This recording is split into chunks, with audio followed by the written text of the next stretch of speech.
You are listening to CEO Perspectives, a podcast by the Conference Board.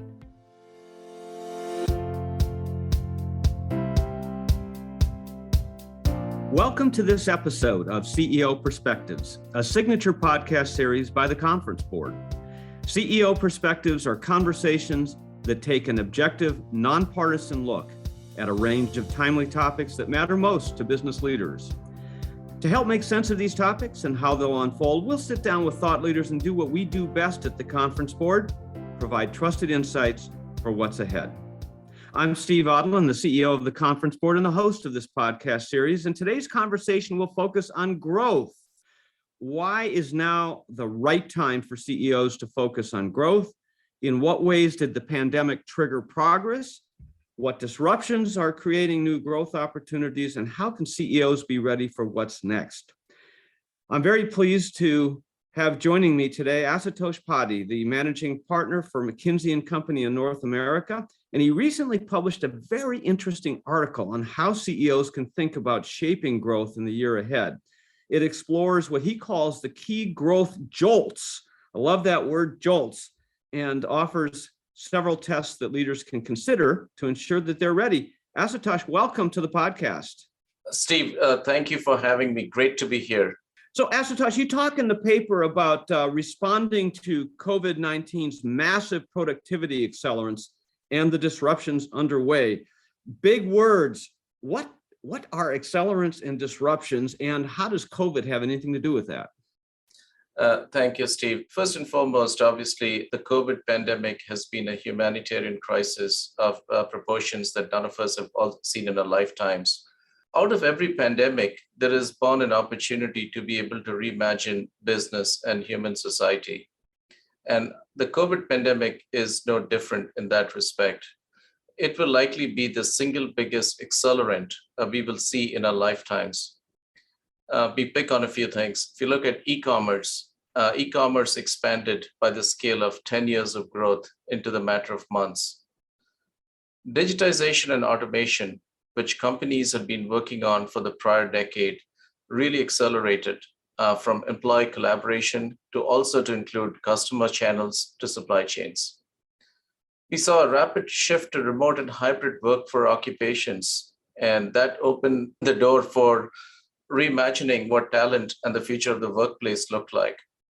We saw government interventions, coordinated government interventions at a pace and scale globally that we have never seen before. And if you look at 2021, it has been the year of entrepreneurship. We've seen 400 new unicorns and record high-level fundraising levels among venture capitalists. And therefore, as we stand at the beginning at the launch of 2022, I think we're in February, so we can probably still say that. We're looking at a point where corporate balance sheets have grown stronger than ever before. And we look at, through McKinsey Global Institute, we've done some modeling of productivity. And our estimate is through digital and analytics alone, we can grow annual productivity above and above the baseline rate by at least 1 percentage point in the next 5 years. And that is going to be a massive shift in household incomes. Yeah, it's very interesting because we've had a digital transformation institute at the Conference Board, and I went back and looked at some of our work pre-pandemic. Of course, McKinsey have done great work in this area. It's very interesting to look at what we were saying pre-pandemic. It's going to take 10 years for digital transformation to happen, to get all this adoption, yada, yada, yada. And now here, just a couple of years later, it's all happened, all in one fell swoop. So I guess that is the backhanded positive of the pandemic. That's Steve, that's exactly right. And I think we have seen the pace and rate of application and growth of digital and e-commerce. We have seen this. We just recently published on an effort where if you go back 3 years, most companies were making efforts to be able to had made investments. And certainly the thing about COVID was it provided a clarifying focus. And through that focus, companies realized where exactly they needed. They needed this for employee collaboration. They needed this for supply chain. They needed this for taking care of the customers. And I think those are the areas of application where we have seen a big surge that has really happened. You mentioned productivity. Now, productivity through the 90s added about, on average 100 basis points to GDP growth. So are you saying now that the productivity gains that we have accelerated here during the pandemic will continue to add 100 basis points to GDP, or are you talking about adding productivity to corporate results? So, Steve, actually, it's the former. Yeah. What I'm talking about is if you look at the U.S. having a certain let me focus on the United States for a second. If you look at the United States as a country having a certain rate of GDP growth, the baseline growth, take for a second, a working assumption of that number being 1.5 to 2 points, somewhere in that range for the next 5 years. What we're saying is digital and analytics alone can increase that by another 100 basis points, which is a massive, massive shift for an economy the scale and magnitude of the United States. Yeah, and that's what was missing here for about the past 15 years or so, when we were talking about 1% GDP growth being the new normal. And it's really because the new normal didn't have any of these productivity gains. So this is a massive, massive change that you're talking about from this period of time. You also make the argument that due to these disruptions, now's the time for CEOs to commit to growth. I'm sure you weren't saying that CEOs were not committed to growth before, because that's really their jobs. But how is now different in your mind than before? So, Steve, now is different in two aspects. First, when I talk to CEOs, there are some near-term opportunities that every CEO is talking about. These include inflation. These include the talent and labor shortage. These include the impact of geopolitics. These include supply chain disruptions. And all of that is true, and all of that needs to be managed. Yet, at the same time, our belief is this is also a moment, more than ever, 100% of the CEOs that I speak with, you ask the question, are you leaning into this moment? Are you holding back cautiously? 100% of the CEOs are saying that they're leaning into this moment at this particular point in time. And what do I mean by that? I mean that they're leaning forward with thinking about new business building. Right, for the first time, new business building has now become a top 5 CEO priority. They are reallocating resources at a pace and scale that we've not seen before, whether it's towards the energy transition, whether it is towards digital and analytics. And then on other aspects, like starting to reimagine the business, what does it actually look like, whether it's a return of the workforce, whether it's rethinking the supply chain. Most companies recognize that during the COVID pandemic, supply chain resilience was never a CEO or boardroom topic, but what the pandemic did is it made it one. And so every company now is coming back and saying, I need to really understand what my supply chains look like, including the tier 2, tier 3, and tier 4, which they historically never focused on really trying to understand. So all of this creates opportunities. All of these, as we look at it, represent business growth opportunities. And therefore, this is a unique moment to be a CEO and to start to think about what the future of your business looks like as we start to hopefully exit the pandemic at some point soon. So leaning into growth means, a higher focus, as you're saying, on new products, new technologies, development, supply chain to support all of that, which will hopefully be an accelerant to growth beyond this. Are you seeing the financial investment follow that? Are they putting their money where their mouths are? Yes, we are.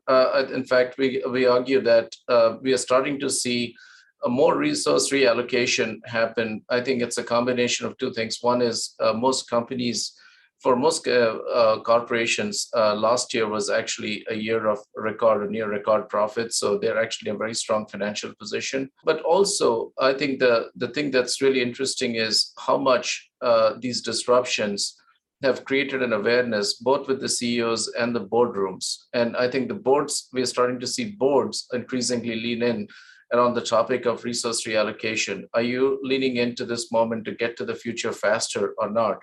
Yeah. So when you talk about resource allocation, it's from what, and at what magnitude? I don't know how to characterize it, because you deal with so many companies and so many industries. But is there some percentage that you're seeing people reallocate, and where are they taking it from? Yeah, sure. So let me paint the before and after picture. The before picture historically used to be that most of the times, if you're in corporate America, you did looked at your last year's budget and you said you change it by 3 to 4%, right? That was typically what we see for an average company. There were some great companies that did that very differently, but that's what we saw. From a resource reallocation standpoint, as we look at it going forward, what we are seeing is if for the companies that are able to make a 3 to 5% shift every year over year for the next 5 years, and this is in capital expenditure, this is in research and development, this is in SG&A, and most importantly, this is in top talent, which at this point in time, our view is that capital is not constrained, but talent is.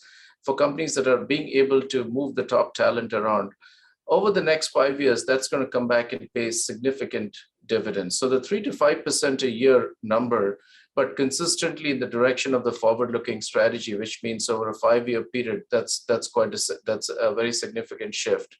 That is the magnitude of the shift that we're seeing the high-performing companies make.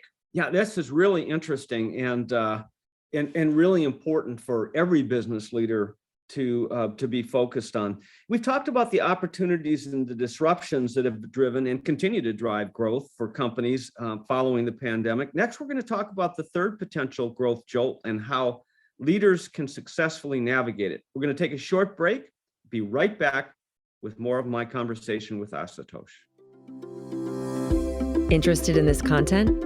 You can find this and much more at our Conference Board website, www.conference-board.org. Or, even better, contact our membership team and your company can enjoy the benefits of our in-depth research around the economy, environmental, social, and governance issues, public policy, marketing and communications, and human capital.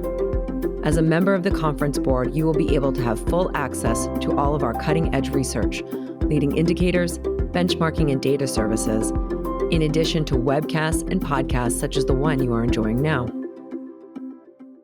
Welcome back to CEO Perspectives. I'm your host, Steve Odland, the CEO of the Conference Board, and I'm joined today by Asutosh Padhi, the managing partner for McKinsey and Company in North America. You mentioned before the break, Asutosh, that the whole energy market volatility and the changes that you're seeing there.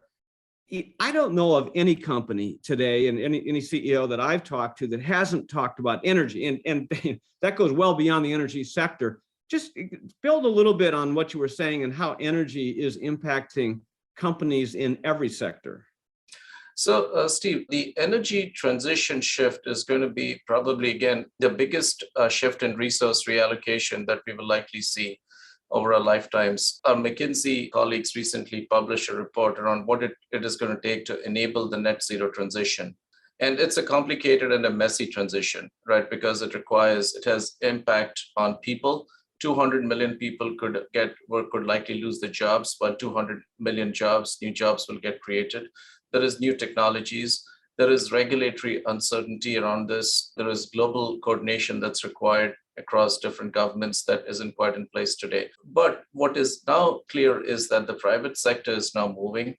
And our estimate is that this will likely require about $9.5 trillion of capital a year for the next 30 years, of which roughly $6.5 trillion is currently being spent. Another $3 trillion is incremental. And if you think about it, the scale of this is roughly 50% of corporate profits. That's the magnitude of the investments, I think, that we're seeing. So it's a massive, massive shift that's underway. Yeah. Turning now in your paper to the third potential jolt, it's the phase where leaders are creating long-term post-pandemic strategies. What are companies going to have to do different here? And you talked about human capital and labor shortages and so forth. And so I'm sure that there's a lot of change there, but just describe some of the things that our listeners should be thinking about as leaders of their companies as we come out of the pandemic. Thank you, Steve. And maybe perhaps describe the jolts here in a minute. The jolt one largely was the pandemic itself. It's a jolt that was induced upon institution, and most CEOs and everyone around the world was taken by surprise. The second jolt in some ways is what we're dealing with right now, which are the near-term pressures that I think will also create opportunities with its supply chain, with its inflation and so on. But I think Jolt 3 is the most fundamental and the most and the one that will really reshape institutions. And it is taking the time to say, how will you fundamentally reshape your industry? How will you fundamentally reshape your own institution? How do you start to think differently about which businesses you're in? What are your business models, etc.? And therefore, it's a much more fundamental re-examination of your company, not keeping your purpose. It is to be driven a lot by what is your mission, your vision, your purpose, but I think everything else. So as we look at this, I think there's a few questions that CEOs will need to ask. One, the first and foremost is, what mindset are you taking? Are you leaning in or are you leaning back? What are you doing around new business building? Are you going to be, if you think about it, how much of your business is going to be generated from products and services and capabilities you don't have today in 5 years? What are you doing to prepare for the energy transition? What are you doing to embrace new technology as you think about it? Because this actually goes beyond digitization in some aspects. This is truly about, listen, I think every company needs a playbook to manage inflation, needs a playbook to manage the supply chain. Will you invest in human capital? So far, we've talked about, when we think about capital expenditures, everyone talks about the financial dollars. At this point in time, even with the interest rate changes that are on the horizon, we are not in an environment where we are capital constrained, but we are where we are talent constrained. So these are some of the most fundamental and defining moments, therefore, and that's why the third jolt that we talked about is by far the most shaping, the most interesting, the most complex jolt. Yeah, it's interesting. I don't know if you've experienced the same thing, but as I've talked to CEOs, they describe sort of an iterative approach pre-pandemic to their strategic development. Very cautious, very plotting, very predictable. And I think to a person, what I'm hearing is that during the pandemic, so much changed so rapidly that they actually learned about the capability of their companies and their industries to change. And that attitude is carrying over. And so therefore, the transformative look into the future here looks entirely different than pre-pandemic. And that's what I hear you saying here. And I hear you saying that there's a bunch of things that you ought to be thinking about if you're running a company today, or if you're a senior leader in a company, because things are going to move faster as we come out of the pandemic. Steve, that's exactly right. One of the CEOs I was talking to was asking his team the question of, why did it take the pandemic for us to drive the transformation we did, right? And his whole point was, if we had come back and said, we are going to accelerate digital and analytics, by like 10 years in the span of like 6 months.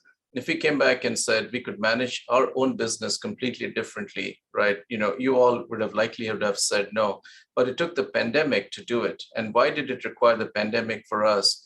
And I think it's carrying that same mindset as we look at it going forward. In my conversation with CEOs, the way we've talked about it is, through the pandemic, everyone was originally focused on managing cash flows and survival. In some ways, every company has been to, if I can liken it to the emergency room. But now is the time to take a step back and say, how do you go to the gym instead, right? How do you go back and really drive the organizational health, fitness, and start to reshape what the future will be? One of the things that you say, one of the questions that you ask is leaders should embrace and think about new technology. I mean, with all the technological change that we've just had, what kind of new technologies are you thinking about, and what should CEOs be considering for the next few years? So I'll give you 3 or 4 examples of this, Steve. I think the first one is inflation. For the first time in a long time, we are going to be in an era. What's a playbook to manage inflation? How do you understand the impact on your specific institution? What does that look like? The second one is a playbook to manage your supply chains. Through how do you use technology to be able to gain visibility and model out and really understand how resilient your supply chain is, and how does that change? The third one is very much around new business models, right? I think what we are finding at this point is that software, the impact of software is being felt not just in technology companies, but in every other traditional company, whether you're an industrial company, whether you're a healthcare company, etc. And that is not how you run your laptops. This is very much around how you interact with your customers, what services do you provide, etc. And to what extent are you going to use this as a way to fundamentally change your customer proposition in your customer experience? Those are at least three examples that come up quite frequently in all the conversations I'm having. Yeah, and the other thing is, invest in human capital. And we've gone from a world where people were on site, largely working on site, and whether you're talking about a retail or a distribution center or manufacturing, but also in offices, and a lot of commercial real estate dedicated to that. Now we're in a period, or we have been, of 100% remote in certain cases. Of course, you still need to have people in manufacturing and distribution sites, but certainly in an office environment. Where is that going, and what should business leaders be thinking about, in terms of managing human capital after the pandemic? The human, again, this is an area that is being reimagined after a long time, right? How leaders have thought about human capital in some ways has not changed as dramatically for the last 50 years or 60 years. The two or three ideas. The first one is, how do you think about this return to work phenomenon? And this is largely true much more for the corporate and the administrative functions, but also for services-based institutions. How do you use this as an opportunity to change the cultural reset button? We said it's not about the return to the office, but it's about creating a sense of belonging for employees and a sense of purpose. What does that look like, right? That's one thought. The second one is, all CEOs are now struggling with labor shortages. But at the same time, the way in which we hire for open positions has not changed, which is we are hiring for educational degrees. One of the things we have now seen is there's 100 million workers in the United States alone who do not have four-year college degrees, but who have got skills. So what does it mean to reimagine the hiring criteria in a way that you do not focus as much around educational degrees, but you hire for skills? And the last one is, how do you think about talent in the same discipline and intensity as we think about capital expenditure? All CFOs are all over capital expenditure, what the dollars are, the analysts and everyone is looking at it.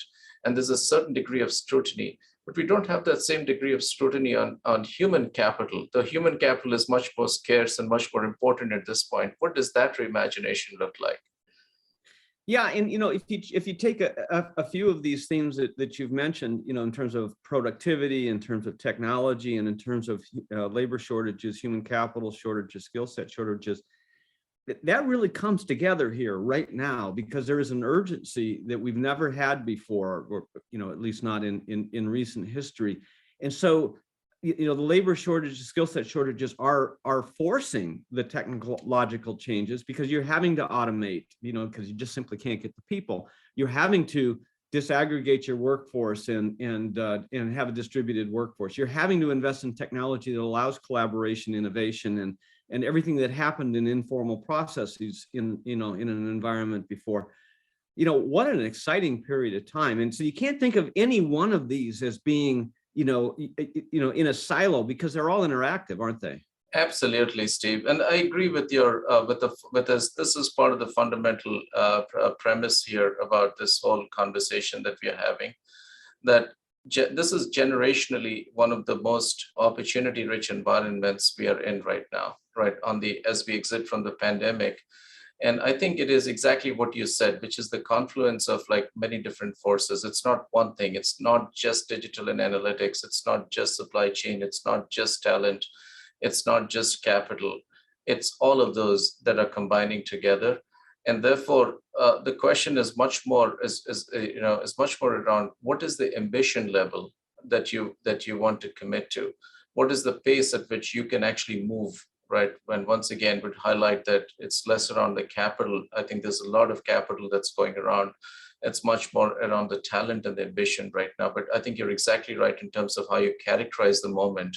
And that's why we talked about the three different jolts, the growth jolts, and why, as we look back and over time, why 2022 will likely remain as a moment where CEOs and boards took the moment and said, how do we shape our institutions and our industries to do a reset, and the reset towards growth? Well, Asutosh, you've made a very compelling case here that there is a window that business leaders have here in 2022, and that they need to take advantage of that window, but also strike quickly to transform their businesses, transform their labor forces, and to manage all the things that are coming out of the pandemic. Asutosh, thanks so much for being with us today and sharing the jolts and all of your insights related to this period of time. And thanks to all of you for listening in to CEO Perspectives. Every few weeks, I'll be joined by a prominent thought leader to provide insights on the issues of our time. We'll cover the leading topics in economics, public policy, ESG, human capital, and more. Please share CEO Perspectives with your colleagues, with every McKinsey associate, with every McKinsey client. I'm Steve Odland, and this podcast has been brought to you by the Conference Board.